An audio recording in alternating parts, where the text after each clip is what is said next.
Welcome to the city of brotherly girls.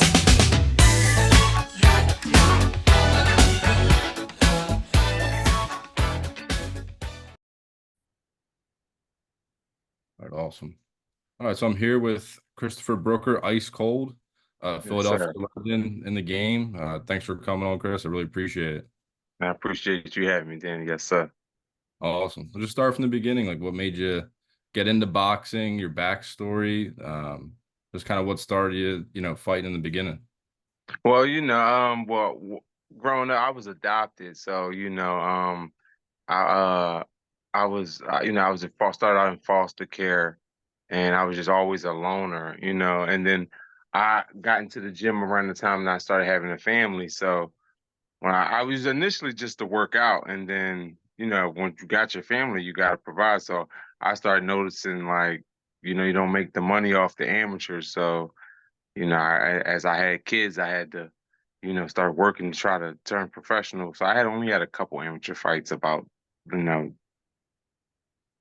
10, 13 amateur fights with 2 year experience. You know what I mean? Like, cause it wasn't like I didn't go straight pro. It was like I just trained, did a couple amateur fights, but it was like, this ain't making money. I'm working a job. I'm doing, I need extra money. I got this kid, and then I had another child as well.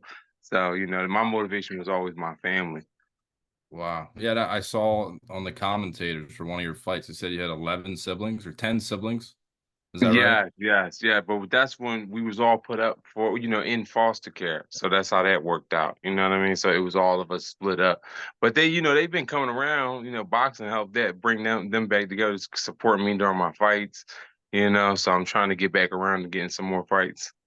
That's awesome. That was what was your motivation? Was it ultimately providing for your family? Was it, what was that internal motivation to really start fighting? Was it, what kind of It was definitely to take care of my family. And I was homeless at the time when I started, so it was like I had to, I had to jumpstart everything and learn on the job, basically, like spar professionals to get the, to speed up the process as well. And I had a lot of great coaches over the years, still working. No coach right now, but I'm still in the gym working. I'm down Marion Anderson right now, 17th and Fitzwater, South Philly gym. Okay. Yeah, you went to Fells, right? You're originally from around there? Yes, yes, sir. Yes, my high school. Yeah, old Fells, not the new Fells. Yeah, When I the new building's nice. yeah, yeah, they said it was, but I was there when it was the old Fells, way back in the day. Yeah. Now you play any sports or anything in high school? No, no. What happened was with high school, I also got in some trouble. That's why I like fighting. I also got in some trouble, and I wound up going to Glen Mill schools, and that's Oh, where nice. I was doing that before the boxing as well. So it was I was up there for like 2 years, and they make you get on the sport, or they try to get you to get on the sport, or you're gonna be just sitting in, and they call it, like the unit all day. You're gonna be sitting in the unit. It's not a cell. It's like a campus atmosphere, for juvenile delinquents, as they say. So I was up there for like 2 years, and I started out on the foot. Was it football? I did football, outdoor track, indoor track. I couldn't do wrestling. They had wrestling as well. I was trying to get on the wrestling team, but wrestling and I think track or something like that, ran at the same season. So it was hard to play. It was hard to do two sports that was during the same season. But that's what started me out as well with my, staying active, being in shape. It was nothing for me to be a boxer because boxing is just a lifestyle. So I came from already working out, making the time go by, finding positive things to do as well, not just getting in trouble fighting. Yeah. And Fells is tough Fight to for begin. money. Yeah, Fells is yeah, yeah. tough to begin with, then to go to Glen Mills. That's Oh that's yeah. that's nuts. Yeah, but I remember Fells. Fells is crazy. I remember somebody. I had my first situation there. Somebody had punched me. I didn't know who it was. They ran before I turned around, but they had snuck me. I don't know what I did, but that's the type of people that I was always dealing with. You had to be ready to fight. You Yeah. never know. You have to at least have the posture that you can. You know what I mean? You That- have to at least like have that. Now, did you ever deal with anything in school, like being in that environment, coming from, being adopted and things like that? Did you ever get like bullied or anything, or people picking on you, and then you Um, had to rise to that? yeah, I mean, yeah, of course, different situations you can say, I remember all the time, elementary school problems, middle school, people were trying to jump you, the light skin thing, dark skin thing, and then it was kind of weird for me because my adopted family was black, and even though I'm biracial anyway, my mom's Irish, my dad's black, you know. I was adopted with a black, so you see me come out, you see a bunch of black people going to the house, and then you see me coming outside.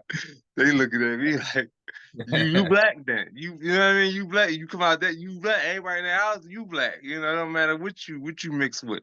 And it all comes with that. But we never paid to no mind. I also lived around I grew up down 8th and Butler as well, 8th and right off of 8th and Pike. That's a bad area if anybody from Philadelphia know. And we winded up moving off of that block because it got so bad out there. They were shooting people. I think somebody got shot on one of my relatives got shot close on the block. Little situation happened, yep, and she got shot, and she survived though. God Jeez. willing, she survived. But that's what made, that's what made the foster mom I was staying with. She moved us out of there immediately after that happened. She ain't waste no time.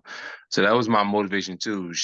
I see somebody who stepped outside and took me in. You know what I mean? So that's what made me want to, do what I could to provide for my kids and start out, even though I had to do the boxing. I mean, I was working doubles. I was doing the boxing, going to the gym, coming home, going to sleep, waking up, doing it all over again, going to work, going to the gym, picking up the kids. They come to the gym with me sometimes not, you know. And I like that part too, because you got to do it yourself. Like, I mean, you do need a manager, you need a promoter, you need all that stuff, but at the same time, they need us as well because we got to get in there and take the punches, and we got to get in there and train. You Yeah, know what I and mean? it's not a game either. Like it's not like the managers and promoters are one thing, but fighting's not a game. You get hit one shot. You know what I mean? It's crazy. Right, right, right. Life on the And you're line. trying to come home. Yeah, you're trying to come back to see your family. That's always got to be something you're fighting for. Yeah. Now talk about a little bit with the backstory of Ice Cold. How'd you get that nickname? Oh, ice cold. Well, that just came from when I was in the gym. I was always hyperactive and I would just spar anybody. Like I remember my first week in the gym, I started out at Happy Hollow down Germantown. I No, was there with Melvin Senior. He passed away. But he was a great coach. He showed me a jab, pulled my jab. I started bringing my jab back. A lot of people say I fell off the jet, so I've been working, bringing it back. And yeah, I was down Germantown, Happy Hollow, and he would come pick me up, take me on my little. He showed me everything. I ain't never know about the boxing trails and going to the Rocky runs and all. It got me into doing all that, watching the Rocky movie. Make me feel like a boxer. That's all. But he showed me a lot. And then I said the first week I was in there. I was so hyped to be in there. I'm like, oh, I got my physical coach. I'm ready.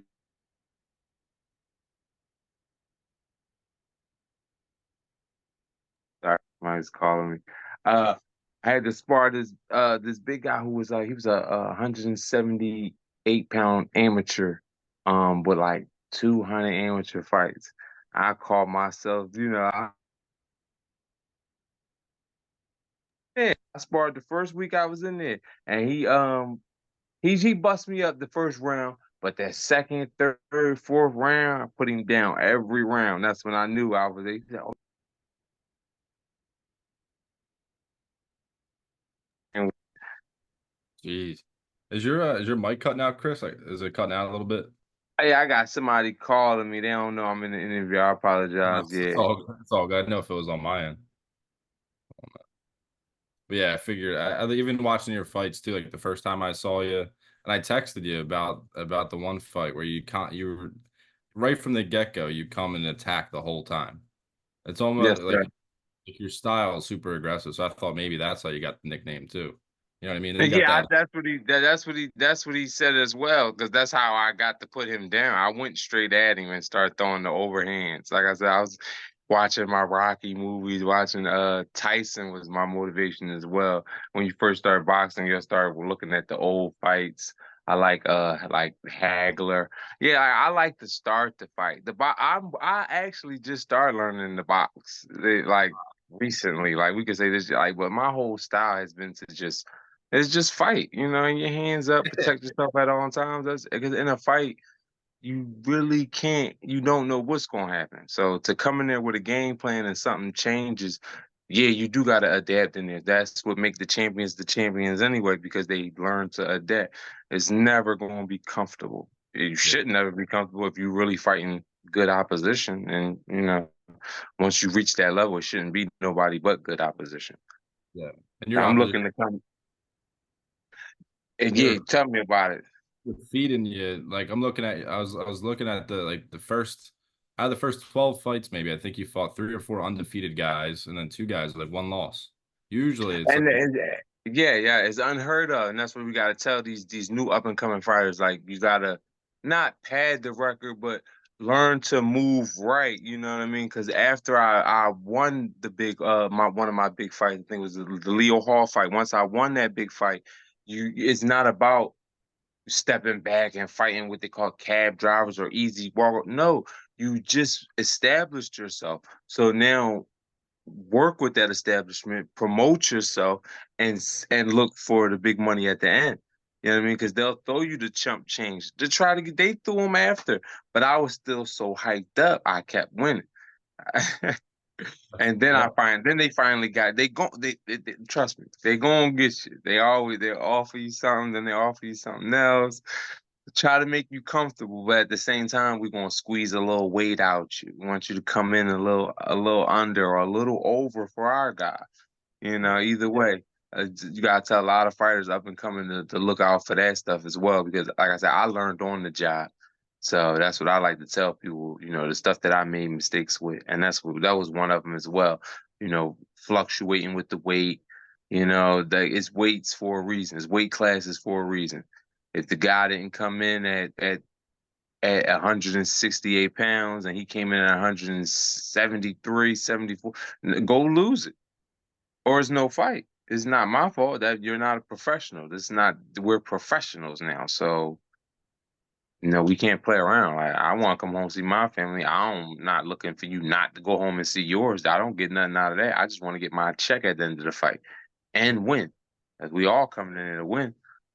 It ain't on my mind that I think I'm going to lose. You might lose, but you ain't thinking that going in the fight. Nobody's thinking like that. And if they is, then they coming for the check. yeah. I ask every fighter I talk to, I ask them this question, and I always get different answers. As you're walking out, you're making your ring walk. What's going through your mind? What are you thinking about? Like, what do you? Everything like, where's your family at? Where's you probably might be looking. Different thoughts are going in your mind. Did you prepare right? Is you ready? Is you strong? How your legs feel as you walking? Everything you feel. A lot of people gonna be like, oh, I don't get nervous. I don't do. If you ain't nervous, then you retarded. So you should be in there anyway. But you gonna be nervous. That should excite you as well.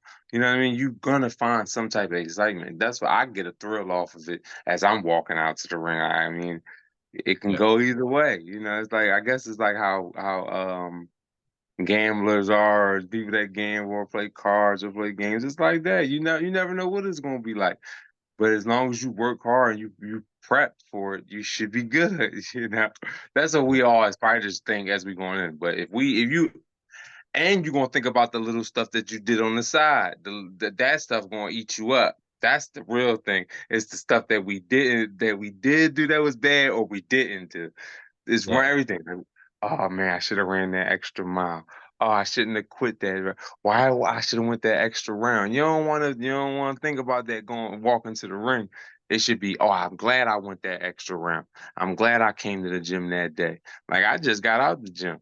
I just left the gym, literally just got home 10 minutes before this conversation. I'll go to work at 11 o'clock tonight till 7 a.m. I get off and take the kids to summer camp, go to sleep for a few hours, pick them up. I'm right back in the gym. Like it's like when do he sleep? You know, I Now, take.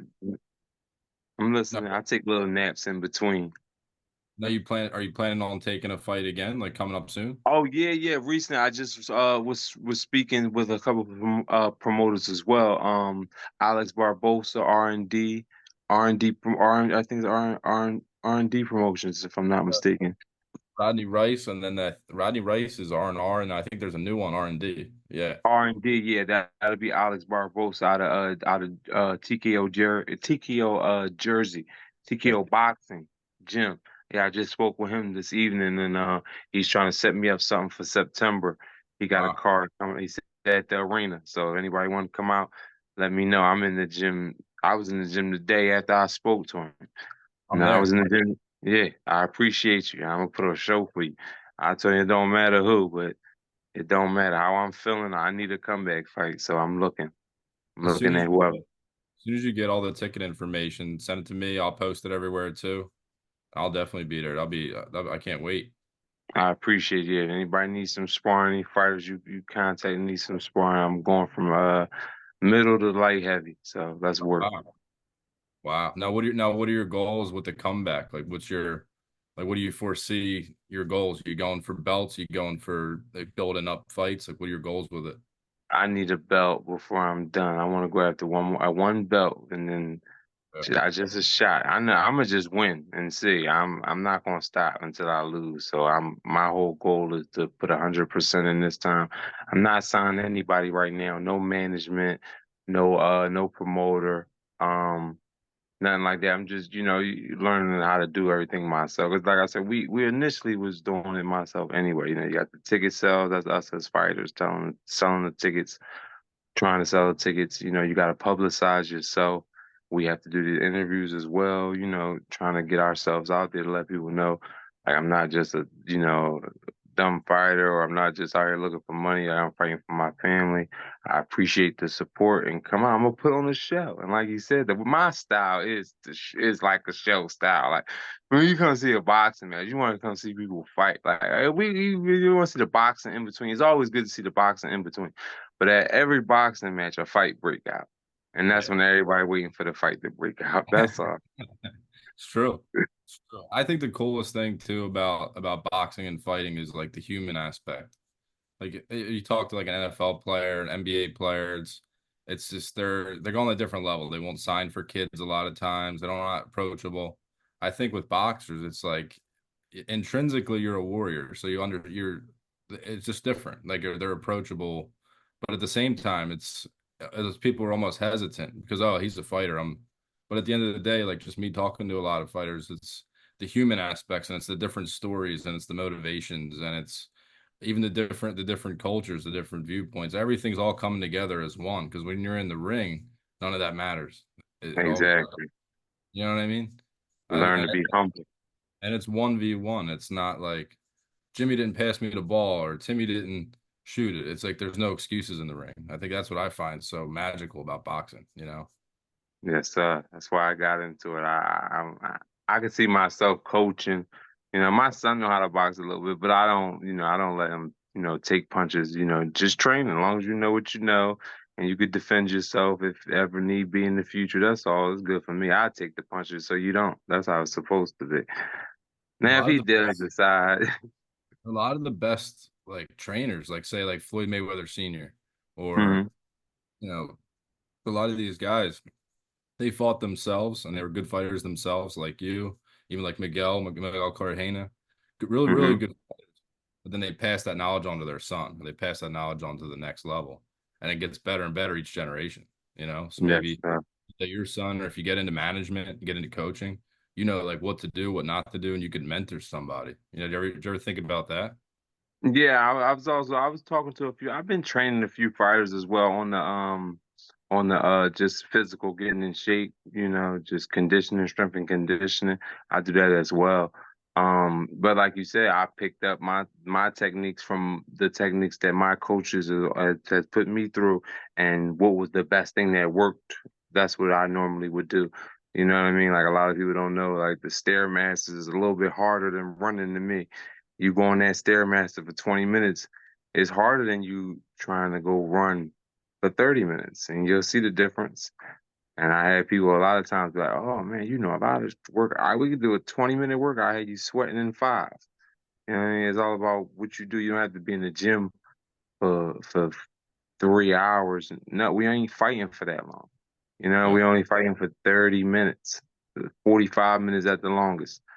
So your workout shouldn't consist of you tearing up your body 3, 4 hours a day. I mean, you should break it down. It should be maybe an hour or two every day or an hour every day. You know, shadow boxing, working on your craft. That's what I started doing. I've been picking up pad work, you know, just that's why I say y'all gonna see, there's gonna be something different this fight. It's not gonna be I'm gonna bring the brawl out. We're gonna start the fight every time. I always bring a fight, but I also I wanna have like, you know, some some boxing involved in case we ever get into danger because you got to use that jab. You get hit with a good shot. Guy might hit you with a good shot, but it was a illegal shot. You know, it could be an elbow behind that hook or something like that, and you got to roll with the punches. Like you Yeah. said, in the middle of a fight, you don't know what's gonna happen. Now, what's your training like been? Like, what's your routines? What do you have? What are you doing now? What's your Right like now, I current do. routine now? I go to. I work at Drexel, so I work at a gym. So Oh, it's really I actually been working. I'm trying to go up to light heavyweight. So I've been adding on weight, but I started out slow. I started out with like, you know, light weights as possible with a lot of reps, and then I slowly add the weights on. And I've been doing that. A lot of water aerobics, just, you know, throwing punches in the water, shadow boxing in the water, half hour, 45 minutes. My runs, I've been picking them up. I do the Rocky Run, Kelly yeah. Drive from East Falls Bridge to down to the Boathouse Row. So if y'all out there and y'all see me, I'm on Kelly Drive Mondays, Wednesdays, and Fridays. And I go from the Boathouse Row, you know, where everybody start out at, down where the bike rentals is at, and I go all the way up to East Falls Bridge and back. I think that's like 7, 8 miles. So I do that Mondays, Wednesdays, and Fridays. And then behind that, we go relax in the pool, you know, the jacuzzi for your knees, you know, and after sparring as well. And yeah, and then when I get time in between time, like I said, I got my own schedule. I work overnight, so it's actually beneficial to me. I have my whole day I can go to the gym at any time. Sometimes I go at 1 in the afternoon, and then I can get some sparring with guys that might be in the gym early because they have to work at night, or I come at 5 at Marion Anderson because they also have a pool. Let my kids go to the pool. You know, I can't just think about myself. It's hot out here.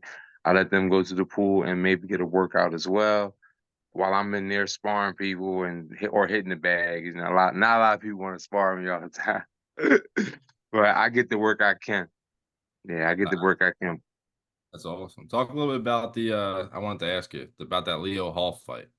So Ah, yeah, yeah. said So you took look, ain't nobody want me to take that fight. Not even my coaches. They told me they was like, "Don't take that fight. Where you ain't winning that fight. It don't matter." I was like, "Listen, coach, I got kids. Ain't no way I'm not taking that opportunity. The money and the opportunity just to fight somebody, and we gonna be on TV." I'm like, what else is we fighting for? That's everything lined up right there.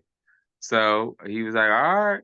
He was like, all right, don't miss no days. You know, he just the old coach name. That was my coach, the Philly Fats. We call him Fink. Yes, the Philly Fats. He came up. He had me strong as I ever was. I fought with him at 168 pounds.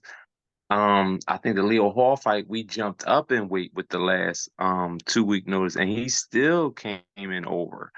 And I told him, I'm like, you got to go run. And that probably was the best idea I could have had. That's why I tell a lot of these fighters, you don't have to get in there. Like, you don't have to if they not on weight, you don't have to get in there. Like, and a lot of people don't know about even with the contract situation, they might have to give you a couple dollars if he's not on weight. Don't always think you not, oh, I gotta fight. I'm gonna have to get paid if I don't fight. No, they came at me with the Leo Hall fight. I'm like, you gotta go lose the weight. And they wasn't expecting that. They was trying to give me extra money. And I was itching. I had them. I was still thinking about them kids, but I was like, oh no, let me just say no one more time. And how my coach is, he make you feel the pressure too. So he like, no, no, don't take nothing. Don't give them nothing. Don't give them nothing. They ain't gonna help you out. Why? He's like, why? They ain't gonna help you out. He said, don't tell them no. And I told him no, hoping that for dear God that they was gonna still take the fight. And he wound up losing the weight. But I know it killed him. I could see it in his face. His eyes was sunken in, his cheekbone. He looked way different than when I just seen him an hour ago. He only went to go lose like 3 pounds. But it like I said, must have killed him to take it out. And when I seen him, it was funny because I also seen him on the elevator, like while we was at the. I've never been on the same floor as the fighter you're fighting. I'm like, what is this? Like, I don't know if they was trying to make me uncomfortable or make him uncomfortable, but I didn't care. I'm from Philly. You see problems all day. He's just one more problem you guys solve. That's all. So I remember I seen him in the elevator. I was with my girl. He was with his girl. You know, bro, this is the time we about to go down and fight, bro. Like, we about to go there. If I'm seeing him every time I see him with to go eat, I was seeing he come out the room, I'm coming out the room. It was like I've never been through that. So that might have helped with him, but it didn't make me nervous. You gotta make sure you're not nervous as well. And then like I said, I trained for that fight. My coach had me in the gym every day for that fight. I was getting good hard sparring with that fight. I was sparring a lot of people. I was at what was that, Fast Lane Boxing down in Westfield. He's still out West Philadelphia. Yeah, I think he's down Spring Garden right now. But yeah, any boxers want to check out the gym, check out that gym. And then with the Leo Hall fight, it was funny, um, because right after we got Leo Hall, they they got me with the it felt like they was trying to give me they tried to run it back with a different fighter, 12-0 guy, a 12-0 guy, I think John Magna from out of Atlantic City after I fought the Leo Hall guy. um but like I said, Leo Hall, he was a great fight. I heard recently he passed away. You know, I'm sorry to hear about that, but he was a great fighter. He was trying to go up in the weight, and I think that's what it was. But that was my natural weight. That's why I'm trying to go back to 175. I used to fight 178 in the amateurs. So it was never, I was always depleting myself by actually fighting at 68. Because if I come, I mean, the coaches will tell you when you come in, like, okay, you fighting at 178 at the amateurs, but you need to go down to 168 in the pros because you want to have the weight advantage, height advantage, whatever. But for real, you just want to have the health advantage. Whatever you feel comfortable at should be your weight. I feel comfortable at 178. And then I can eat, and then I can go to 190. Yeah. It's hard to do that when I was at 168, and then you're fasting, or you got like, 'cause I was fasting, Leo Hall fight. I didn't eat for maybe a whole day just to make the weight, just for him to not come in on weight. But I'm thinking I might not fight after that. That's boxing. I didn't have fights where I went to the weigh-in and the guy wasn't, what his medicals wasn't right or something. Anything can happen. So it's been all types of that. Even and then with the Leo Hall fight, they tried to get me with, they called it a draw and then overturned it to a win. One of the judges didn't know which boxer was who, even though That his was trunk saved him. that was the fight, I think, after Leo Hall against the other undefeated guy. Yeah, it was John Magna. Yeah, they tried to get me Um, at yeah, John Magna. He said he didn't know which boxer was which. That was the Yeah, I got ice cold on my trunks. It's what I easy. mean, yeah. I had ice cold on the front. I had Brooker on the back. He had Magna on the front, and whatever his nickname was on the back. So. But like I said, you live and you learn. So I've been working from there. I've been like coming off a couple losses right now. That's what made me take a step back and start working on my craft, and also not picking my fights, but picking when I fight. I really don't care who I fight. It all needs to be me in shape, the right mindset, and in the right shape. That's it. And the timing. Of course, they'll call you. But as long as you stay ready, you don't have to get ready. So that's why I said I'm beneficial that I work at a job where I can touch the weights here and there. I'm also working overnight, so I got my time with my family during the day, drop them off from school, pick them up after school, and do homework. Summertime we just did Six Flags, camp, so just find y'all motivation as fighters, and get it done. That's crazy. The balance that you have, man. Family man, doing everything you need to do, working, and then now retraining, fighting. It's crazy.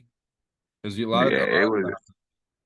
yeah, to balance all that shows like your fortitude, Most men don't have that. They'll get, they'll pick one or the other to put their energy in, and then that's it.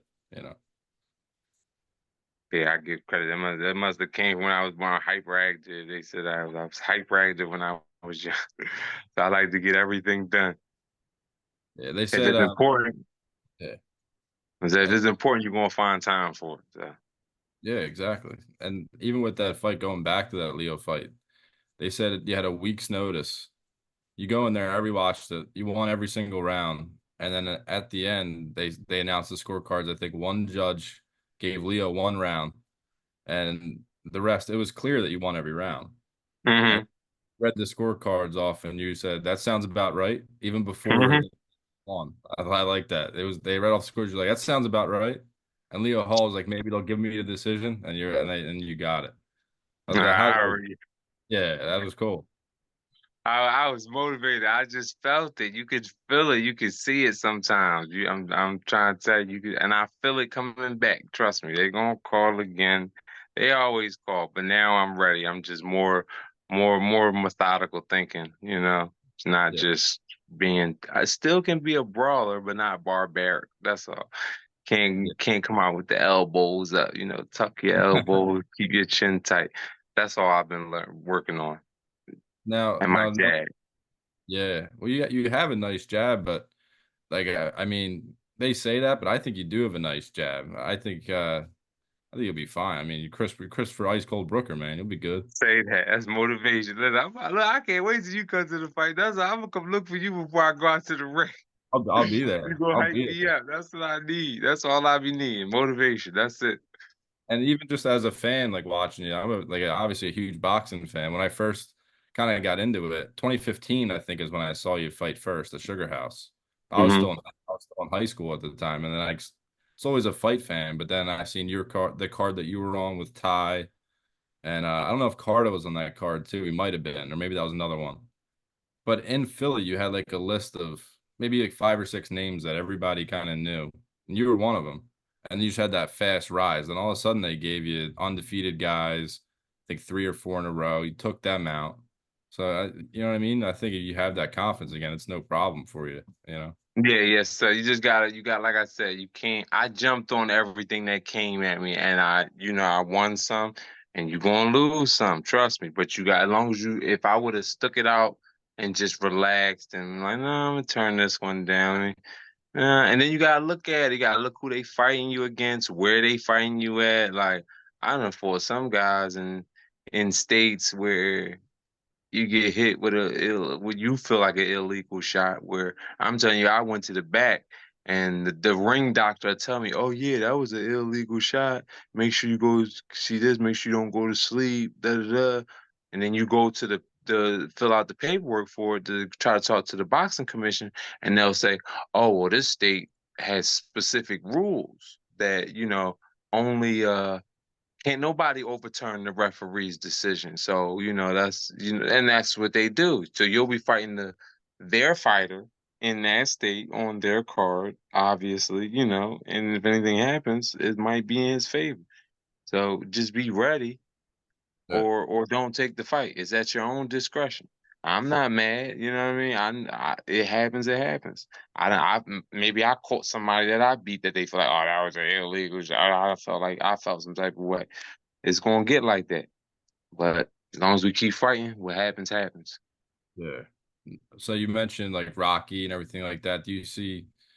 I'm a big Rocky fan too. Do you think that it's random, but do you think the Rocky movies are accurate to like a fighter's life? Do you think there are some things that are accurate, or do you think it's completely Not really. Yeah, no, for real, no, yes, yes, that's the story. That's how he came up from nothing. I mean, some fighters start off with nothing, some fighters, but you at the same time, when I'm in the ring, it don't matter what I got, how much money I'm worth. It don't matter. Nothing don't matter in that ring. Like you said, it all gonna boil down to who prepared better. That's it. You could put somebody from over in another country with a guy from over in that's living in the and living it up. And he might make that guy that's been living it up look a little bad because he more hungry. He coming from poverty. He got something to fight for. He ain't trying to get embarrassed. He already embarrassed. That's how it be sometimes for me. Like, oh, I'm broke or I was poor. I'm not doing it. I was homeless. I ain't gonna be homeless. I'm beating this guy. Something got to be on your mind. Yeah. You're taking what's yours. You know what I mean? You're like, you're better in Hmm. your situation. You're like it. And some people aren't fighting for that. Some people are fighting because maybe they had this great amateur pedigree and it's a sport to them. And maybe they come from a different background where they maybe have more. And you got Hmm. the other side, the rocky side, where it's like, I need this. It's not, I got to put food on the table. I got to provide for my wife. I got to do this. I got to do that. And it's just a different type of Right. mentality. You know what I'm And he saying? wasn't supposed to win as well. They wasn't expecting right. If he didn't get that knockout, he wasn't gonna be. He wasn't gonna be the problem. Yeah. He And he had to lost give the it. first fight. He lost the Yeah, first fight. Right. that's what. Yeah, but it was too close. It was too close. Yeah. That's what they thought. It was too close for comfort for them, so they had to try to get it back. There's a And he lot of made it look easy. Yeah, there's a lot of cool stuff in that movie. Like, remember when Apollo and Rocky in the very beginning of Rocky 2 go into the hospital and they're both, Hmm. Rocky says, "Did you really give me everything you got?" Remember that scene? Hmm. Yeah. That's Fraser Ali after the first fight. So Oh, okay. Fraser supposedly went to Ali and said, "Did you really give me your best?" And Ali said, "Yeah." And that, like, a lot of those When things, yeah, like Fraser worked in a meat house. Um, Frazier would run up the steps. There's a lot of things with Frazier, and he was in the first movie. And Chuck Wepner, obviously you heard about that. It's like the when Chuck Wepner went the distance against Ali. There's a lot Oh of yeah, cool, yeah, yeah. I heard about that. a lot of parallels. There's another guy too, like Philly boxing like history in the 30s. His name was Gus DeRazio, and he was a street fighter, badass kind of guy, and he worked for the mob. He's an Italian guy. He's like a leg breaker and collector and everything like that. And he would just take fights for money. And it got to the point where Mm. he was beating everybody and he was undefeated and he would fight down in Kensington at the Cambria AC, which Yeah. they call that the bucket of blood. And Rocky Balboa, he says I had a lot of fights down there at the bucket of blood. But that guy, Gitarazio, got a title shot against, Apollo Creed, Joe Louis, who was like Oh wow. Mr. America, like the heavyweight champ, unbeatable. And he lost the fight, but if he would have won it, it's the Rocky story. Just Yeah, about, yeah. yeah. Everybody Well, looking for that. Everybody need. I just want to get a shot, another shot. yeah, that's what it's about. And I think after you, build them up and build them up, I think you'll be right there. Yes, sir. I'm working hard. I appreciate you. No, I appreciate you. And thanks for doing this. I'll definitely be, where can people find you? Tickets, everything, like put it all out there for everybody. Yes, sir. I'm gonna hit you. I'm gonna stay in contact with you. I appreciate you. Let me know of any more interviews leading up to the fight as well. I'll let you know how Oh, training's yeah. going. Maybe get you at the gym, see some of the sparring. My sparring is just like my fights because I only spar good people. I can only get good pros to spar me. It's not gonna be average. Yeah. No, another question for you, if you don't mind. You ever get calls or in the past like get calls to be like sparring partners for any of these real top guys and go out and travel and do that? Oh yeah, I sparred. What was his name? I sparred Canelo Alvarez. I sparred. Wow. Uh, was it Sergey Okay. Kovalov. Um, I fought him and sparred him. Andre Durrell. Yeah. Uh, yeah, yeah, he was cool. That was cool. I needed that. That's a good story. His sparring partner turned into a fight. I would think he was a Olympic medalist, Olympic bronze medalist, I believe he won. And he fought in the world series, the world super was it world super six when they did that, was it? I'm not sure. He I'm not sure. fought in there. It was a tournament with the super middleweights. Yeah, I'm not sure. And he I fought in know. there as well. Yeah. And who else? That was who I was out there with out of all of them though, I could say it probably was Sir. I sparred Bernard, from Philly, sparred Bernard Hopkins as well.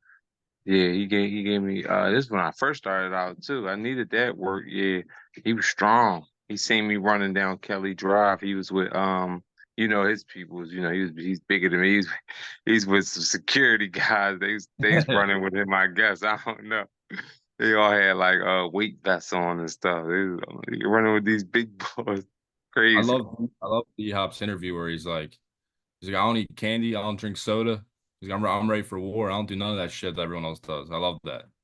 He's a Yeah, serious, he serious. was strong as an ox, man. He was strong. I ain't gonna lie, he was strong. I was surprised. He was strong to be that old. What was Huh? training with Canelo like? Just sparring Canelo. Canelo, he Yeah. was oh man, listen, he was fast and hitting hard. Yes.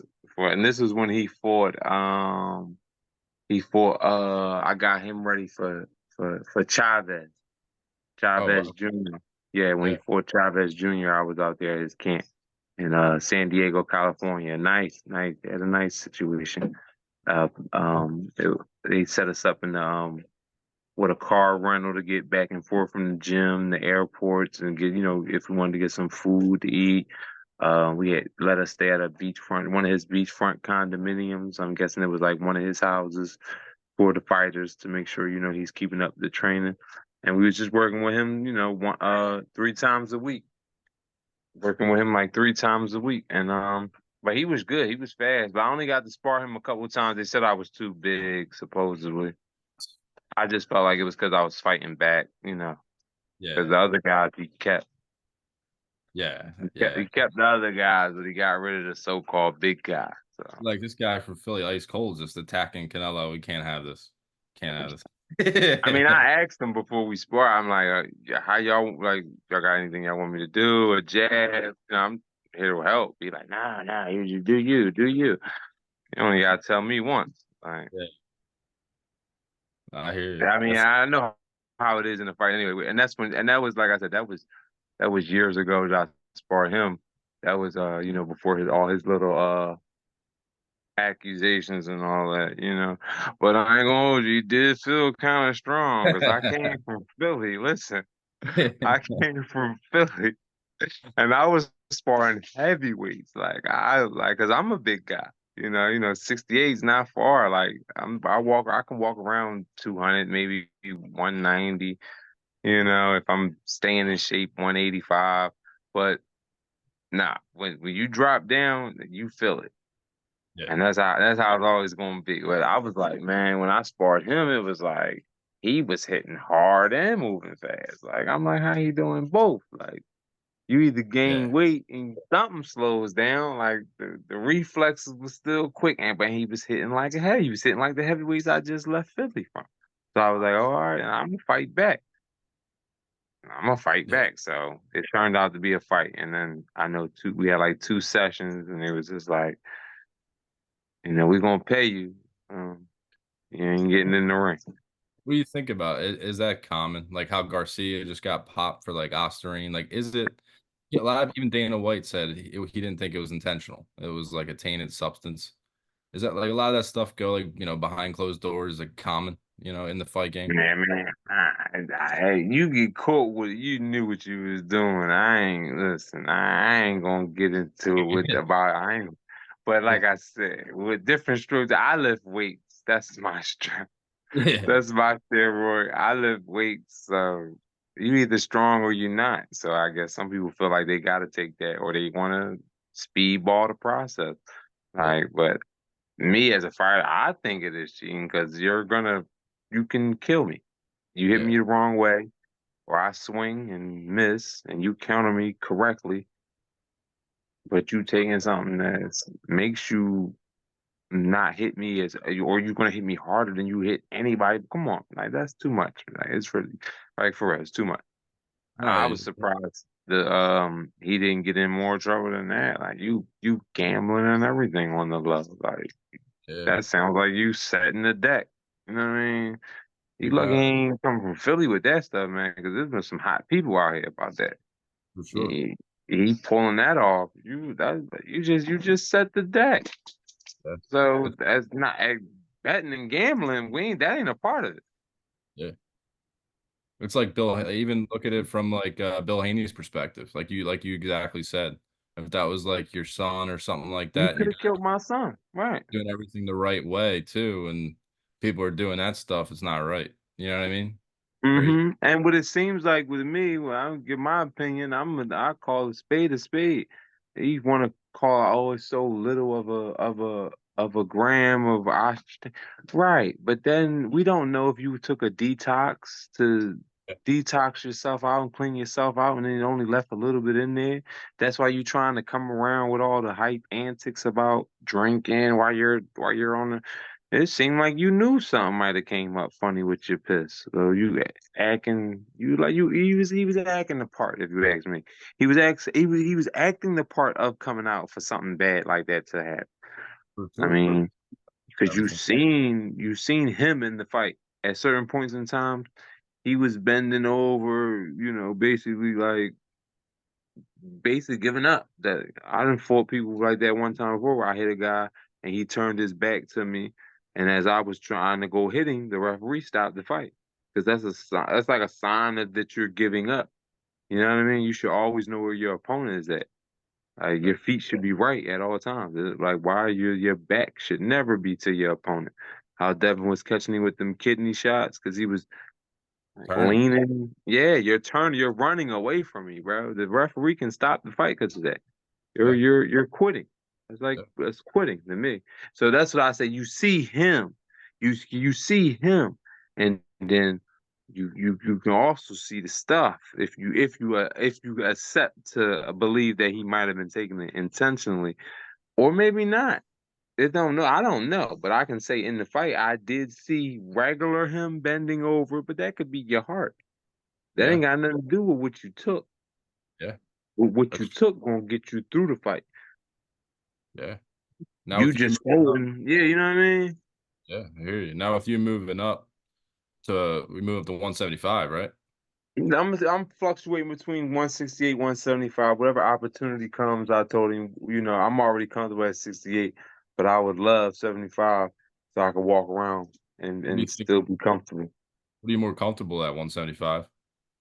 I like 175, yeah. 175, you won't see me all depleted at the weigh-in, like looking for a meal. You know what I mean? 175 is like, I'm good. I ain't hungry, thirsty, nothing. Yeah. I'm just regular. Like I Now said, you that feel was because more strong at 175? yeah, I definitely feel weight, and I think that'll make it a better show. Yeah. And you get more brawls if I got energy. Yeah. Now what do you think with the Benavidez just moved up to 175 and fought Vosdick? Did you get a chance to watch that? Mhm. And yeah, I watched that. I watched that pay-per-view, right? Yeah, I watched that. Mm. He not staying up there. He's not staying up there because at 175, we all hit hard. Yeah. So now it's about now that shit don't scare nobody. You know what I'm saying? That shit don't scare nobody. You hit hard, I hit hard. Now Yeah. you gonna see. We gonna all see. And they seen it. Like, oh, I hurt my arm. I hurt this. Yeah, no, you couldn't hurt him, so you hurt yourself. That's what happened. And if you look at the fight, he looked a little bit smaller than he. He looked a little bit. I thought. You seen Yeah. it, right? You Yeah. see it? Yeah. I was like, oh, the man. I was like the Russian guy, right? Yeah. Came in Vosdick. shape. Yeah, he came in and was looking brolic. He ain't look like no walkover. I don't know why they picked that guy. He's I guess that's the only person and who that could have wanted to fight. it could have been Vosdick that maybe won if it's just the straight up judging. It's I'm trying to tell you, I didn't see nothing fantastic. That nothing. ain't look like him when he was hitting the ball with the 8-piece combination and they ain't look like him and Andrade, Woo Woo Andrade. You know what I'm saying? Yeah, Because now you're seeing people who can stand in there with you. So other things are going to come out. Like, can he box? Can he brawl? Do he really know how to brawl? Or do you only know how to brawl smaller fighters? Can you brawl somebody that's your size? You know what I'm saying? 'Cause anybody can beat up on somebody that's smaller than them.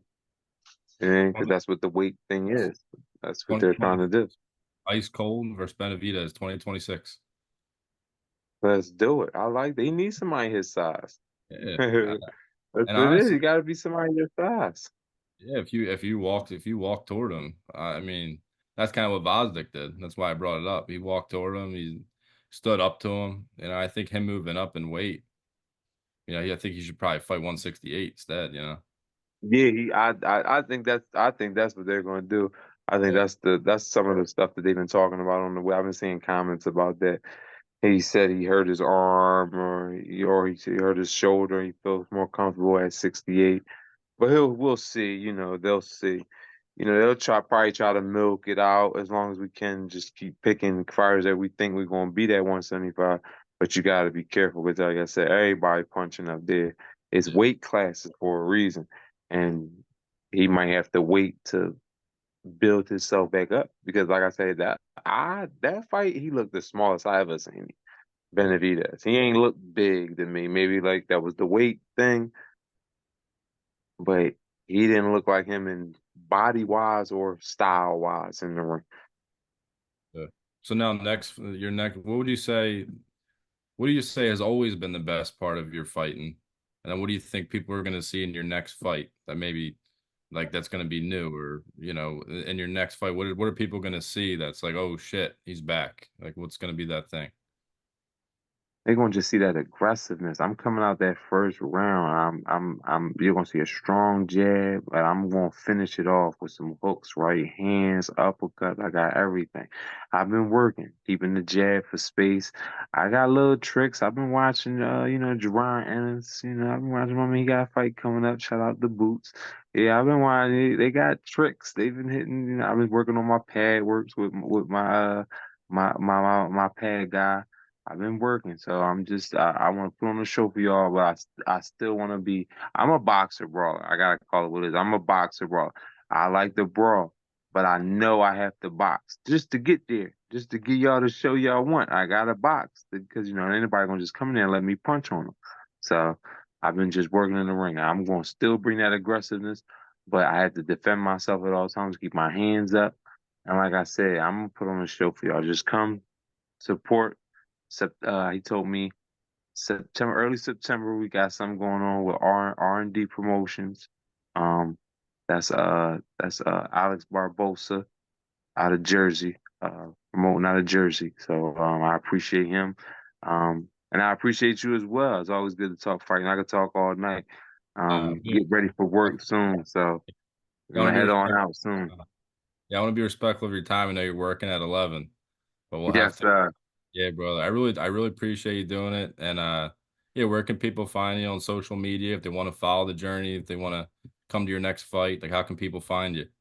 Well, I'm on Instagram, Facebook under my regular name, Christopher Brooker. You'll see it says professional boxer. You can't miss it. Instagram, you can add ice cold _215. And I put all my stuff on there. Any management, y'all got any fights, y'all can contact me directly. And I will, either email you can I'm sorry, DM me or message me on Facebook and I'll contact y'all. I'm in the gym staying ready right now. Like I said, I appreciate you, dude, Danny. Just call me whenever you want to talk fighting, even if it ain't on a video chat. I got you. I appreciate it. I really do. And I'll put this up. I'll put this up tonight. Stay up. I'll get it up there, and then we'll blast it out. And I'm really excited. I appreciate you doing this. And seriously, you are a legend to me. You're one of the first fights I ever watched. So it's a privilege that you came on and did it with me. I got you. I just show up the next fight and I'm gonna win that one for you. Every fight you show up to, we win. I got you. Yes, sir. I'll be there. All right. Thank you, Chris. I All appreciate right. it. Yes, sir. Be safe.